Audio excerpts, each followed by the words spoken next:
Okay, so we'll get to the side view now using these same structures.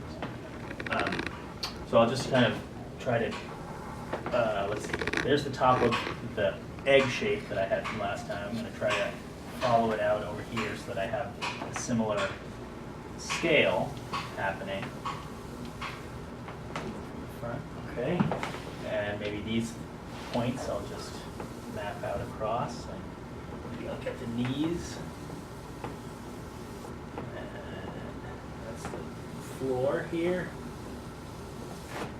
All right, so from the side we'll do this egg shape. And the way I like to do the egg is a little bit tipped forward because the ribs are kind of larger down towards the center than they are at the top. And then I'll find the equator around the center. And obviously the center line is equivalent to this line now, to the circumference or the outline of that egg shape. So this point is the same as this point. And I will drop our 45-degree angle lines sort of like that, arriving at the spine back there. They actually would probably move in towards the spine, but we're not going to worry about that. The hole for the neck will be on the front side of the, slightly front side of this egg so that it's directed a little bit forwards. And you think about the way that your t-shirt lies. If you put it on a surface, you see more of the front scoop of the neck than of the back. You see the label in the back. That's because your neck moves forward into space from your body. So here's the sternum here with the manubrium and the sternum bone. And let's get to the legs just like we did there. So I'll move down to approximately the same position here, say about here. And I'll let those drop down to the same, about the same distance that I did there. And that'll be the start of the legs, the front pelvic points. So from the side, the leg has this sort of characteristic, what I like to think of as a kind of a comma, or an elongated comma shape. There's the buttock and the leg. And when we start to shape it a little bit, we go over the quad and we add the knee first, which I think of as very importantly part of the thigh shape. And then we can, let's see, what can we do next? Let's find the lower leg, the shin. And again, I like to try to find it through almost a sense of style and grace and kind of the feel of the leg rather than an anatomical thing. That just helps place it, the sense of it, the kind of almost more emotional sense of it than anything else. So I'm going to move around this curve and continue that curve down to the ground, like that. And that will be the front of the shin, at least for now. And I'll do the back of the calf, kind of coming in like this, and just meeting the ground, like that. And then there's the ground, so that's the bottom of the foot. It feels a little bit back heavy, so I'm just going to move this slightly. And because it's such a simple shape, it's very easily moved. That's one of the virtues of this kind of schematic system.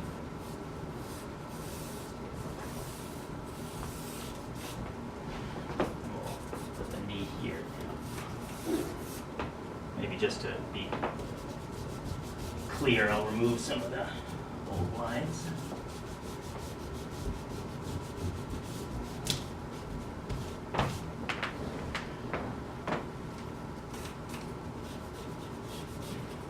So I'll add a little bit of shin on the front here because the tibia bone is actually straighter. And you see how there's this typical bulge out for the thigh and then a kind of dip in under the knee and then a dip out a little bit for the shin bone as it comes down to the foot. And what's very important here from the side view is to think of this comma-like shape as kind of moving around a muscle, which then joins a tendon. Sorry about this scratchy tape here. And that tendon attaches to the top of the outer bone of the lower leg, which is called the fibula. The top of that bone is here, and this tendon of this muscle attaches to it. And the bottom of that bone is the outside ankle. So you could see inside, you would see the bone continuing. It's mostly covered by muscle, so you don't see it except at its extremes. And this is important because it forms a kind of outside curtain behind which the calf disappears. And that becomes important for the motion of the leg and the way that the muscles function in an engineering, mechanical sort of sense. So let's move up here. Let's add on the external oblique muscles, which simply do that, more or less. They sit on top of the crest of the pelvis. The stomach muscles, the rectus abdominis, come down like this and move in to the groin and around to the back. You may see a little bit of a protrusion here, a kind of bump out, which is not a joint, but it's a piece of, it's the bump on the femur bone that juts out at the hip area. And that's kind of an important marker. It sort of feels like the axle around which the hip pivots, and I'll show you that in a minute. So let's find the arms, and I'll find them simply by placing the clavicles on, just like I did here. And in this time, the clavicles come back because you're seeing them from this direction, so that if you were to look at the clavicle, I'll move it way up to here, the clavicle would, sorry, apologies to the camera people, the clavicle would look like that, so that when you observe it from here, it appears to be moving in that direction like that. And that's the beginning of the arm, of the shoulder. And I will keep the arm a little bit out of the way, just move it a little bit back, but keep it tube-like and have it end at approximately the same place. And I will, let's see, first, let's put the pec on first this time, just because that's kind of clearer. The pec attaches, the pectoral muscle attaches to the sternum here and moves up and around and underneath everything and attaches to the clavicle and moves down and inside, and this attaches to the arm bone inside, and that's the bone on which the muscle acts to pull your arm. There are the deltoid muscle. There is the deltoid muscle, which essentially looks like a triangle from the side, and it has a sort of back portion, a central portion, and a front portion. And that moves to the same place and attaches to your arm bone on which it acts when it moves your arms up and down. So the front, let's say this is about where the arm bend will be, which I don't emphasize. You notice that I really leave out the elbows. I don't like drawing arms like this because they end up looking broken. Because although there is a joint here, or inside here, so many muscles flow across that joint that the kind of flow across that joint is more important aesthetically and in a way mechanically to me. So the bicep will come here and just disappear in there, and then that's the center line of the arm. The tricep in the back does that, does sort of the back side of the arm and attaches to the elbow. So that's where the elbow will be. The tricep works on the elbow to pull the arm straight.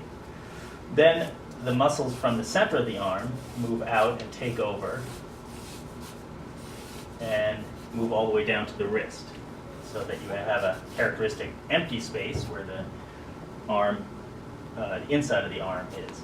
And then if this is the outside of the hand, let's say, we'll just have the little bit of ulna bone here, the bump at the end of the wrist, and then we'll have the fingers down like this and the thumb like this, and there you have the end of the hand, of the arm with the hand. Okay, let's see, neck comes out, as I did on the front view, as a kind of almost like a searchlight out of a lens. So think of that as a cylinder, and then the head starts, and I like to think of the head from the side sometimes almost in a square sort of fashion. Let's see if I can try to make this equivalent. I may not be doing this correctly. Alright, well, I'm not going to worry about it too much, but something like that. The jaw coming up and disappearing there. And then, as we said, from the back of the cranium, which would be here,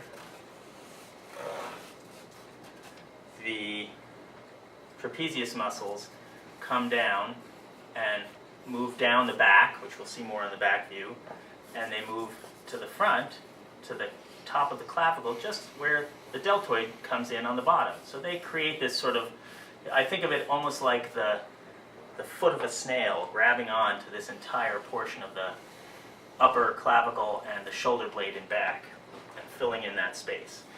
The other neck muscles move from the other end of the clavicle up the neck to the side of the skull in various ways, and then here you have a bit of Adam's apple and chin, and the ear sits just behind the jaw, and I've made the head rather large somehow in this view, but I think you see the general idea.